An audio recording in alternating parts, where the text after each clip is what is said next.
Hey everybody, it's me, Trubiak, and welcome back to CC's Vinyl Closet. Here's where I just love listening to old classic country music on vinyl record and then sharing a lot of that gospel with you guys, my favorite people. So today I have a pretty special installment in store featuring none other than Marty Robbins. So if this sounds like your kind of thing, I encourage you to go grab a cup of hot coffee, find a comfy place to sit for the next 10 minutes or so, and let's get started. Let's go. Marty Robbins was one hell of a dude. Let's be clear from the get-go. What he possessed in terms of sheer charisma, uniqueness, and talent could never be matched. He had skills and swag in abundance. I actually only truly discovered the music behind this man about a year ago when I bought and listened to his 1976 album, El Paso City, and boy, was I ever entranced. Highly recommend this record, but it only left me hungering for more, and better yet, something from his earlier catalog. Today I have a whole handful of Marty Robbins on vinyl record, and I've finally gone and done the essential background research and checked out one of his earliest records, for which I'm gagging to share now. So who was Marty Robbins? Marty Robbins, rest in peace, was born Martin David Robinson in 1925 and passed away at the age of 57 in 1982.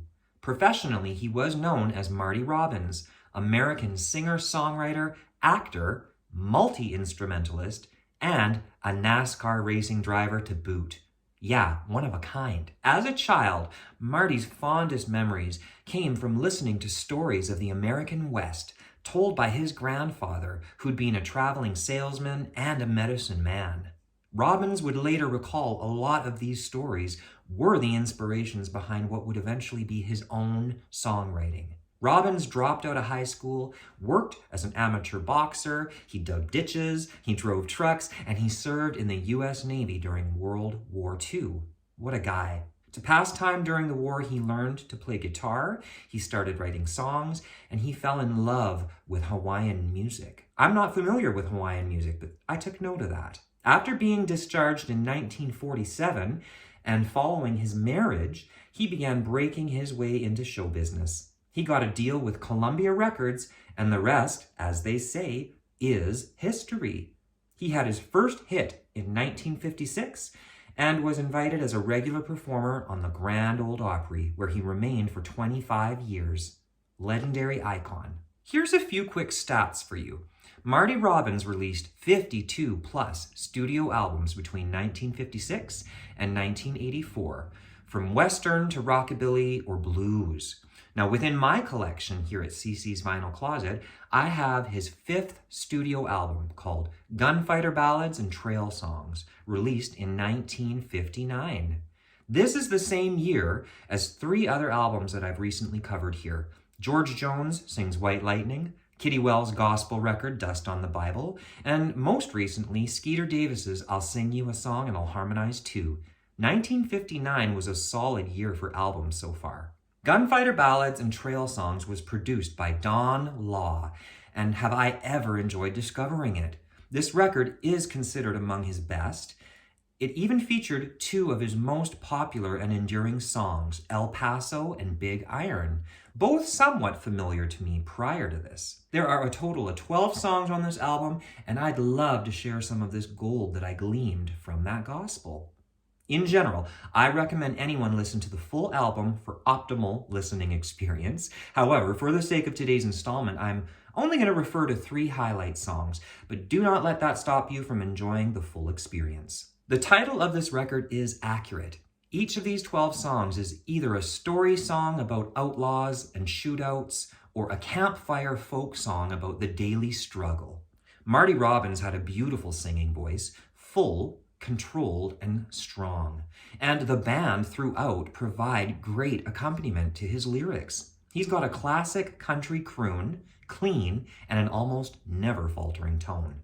Each of these 12 songs have uncomplicated melodies that are hard not to sing along with. It makes for an engaging listen. First song I'd like to refer to is the opening track, Big Iron, a country ballad about an Arizona Ranger's duel with an outlaw named Texas Red in the town of Agua Fria. The townspeople predict the death of the Ranger, what with Texas Red having already killed 1 in 19 men. But at the moment they meet, the Ranger kills Texas Red with the big iron on his hip. The Ranger's draw was so swift that Texas Red had not even cleared leather, killing the outlaw in one shot. To the town of Agua Fria rode a stranger one fine day. Hardly spoke to folks around him, didn't have too much to say. No one dared to ask his business, no one dared to make a slip. The stranger there among them had a big iron on his hip. Big iron on his hip. Big iron, big iron. When he tried to match the Ranger with the big iron on his hip. Big iron on his hip. Big Iron went to number 5 on the country Billboard charts and very much created an almost cinematic storytelling with all the combination of lyrics, instrumentation, and fine singing. Following Big Iron is a song called Cool Water that stands out as a new favorite of mine. I caught some old YouTube videos of Marty doing this song, and it was just mesmerizing. A shout out to Tom Paul and the Glazer brothers for the amazing backing vocals that they provided, not just on this song, but the whole record. Cool Water is a song I recommend folks check out. All day I faced the barren waste without the taste of water. Cool water. Old Dan and I, with roads burned dry and souls that cry for water. Cool, clear water. The nights are cool and I'm a fool. Each star's a pool of water. Cool water. And with the dawn I'll wake and yawn and carry on to water. Cool, clear water. Final song from this experience I'd like to highlight is the Western ballad, El Paso, the song that became Marty's first #1 hit. It won the Grammy for Best Country and Western Recording, and it's widely considered a genre classic for its gripping narrative, which ends in the death of its protagonist. Its shift from the past to the present, and we cannot forget those haunting harmonies and the eloquent and varied Spanish guitar accompaniment by Grady Martin that lends the recording a distinctive Tex-Mex feel.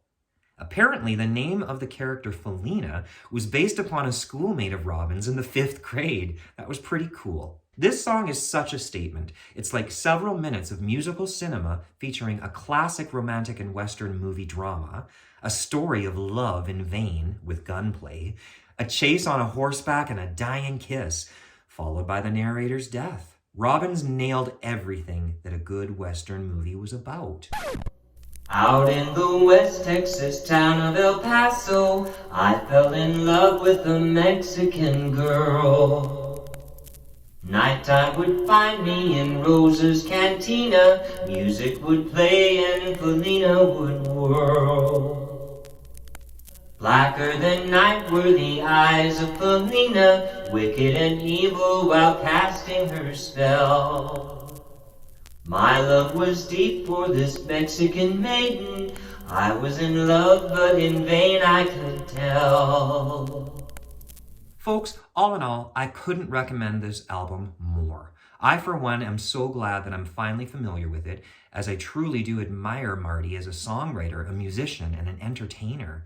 Even just looking at old photos or old performances, it's difficult not to get taken in by that old school charm, and his performances always translate as vibrant and enigmatic. His colorful suits absolutely appeal to me, as do all his smiling photos. I would have loved to have seen him perform live. Clearly, the world just loved Marty Robbins, and well, I think I do too. So what about you? What are your thoughts on the life and music of Marty Robbins? Drop me your comments below, and thank you so much for tuning into today's installment.